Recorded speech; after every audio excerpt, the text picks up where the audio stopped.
I heard a coach once say, if you don't get nervous before a game, you probably don't care enough about the sport.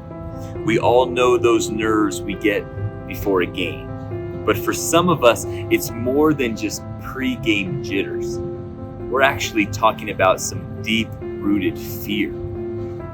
Fear of failure, fear of letting your teammates down, fear of disappointing your parents. The list can go on and on. Fear can come at us from any direction. And fear has the potential to paralyze us, especially in a game of baseball where we need to be loose and calm and relaxed.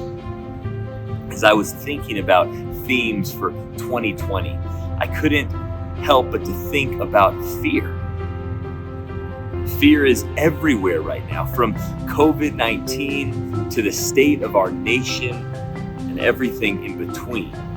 So our theme for 2021 is Do Not Fear, which comes from our verse of the year in Isaiah chapter 41, verse 10. Isaiah was a prophet. He was God's spokesman to the people of Israel. And the people of Israel were going into exile under the Babylonians.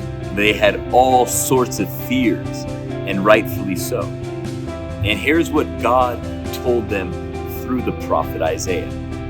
Isaiah 41 verse 10 says, Do not fear, for I am with you. Do not be dismayed, for I am your God. I will strengthen you and help you. I will uphold you with my righteous right hand.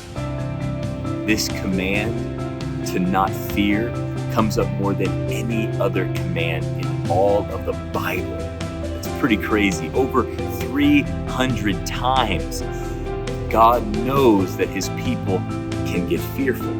So whether it's the exile for the Israelites or a global pandemic, or whether it's your last at bat in the 7th inning, God calls his people not to fear.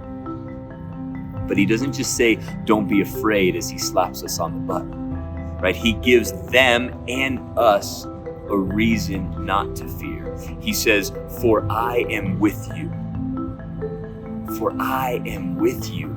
You don't need to fear because God is with you. We're going to be spending many of our devotionals this year talking through this theme, do not fear.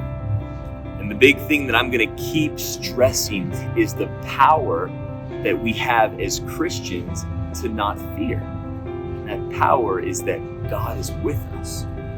1 John says, perfect love casts out fear. And we know from Christmas that we celebrated a couple weeks ago that God became a man. Jesus, who showed his love for us, that even though we've all fallen short of God's standard, Jesus lived the life that we couldn't live and died the death that we deserve. For us who trust in him, the Bible promises that he is with us wherever we go. So do not fear.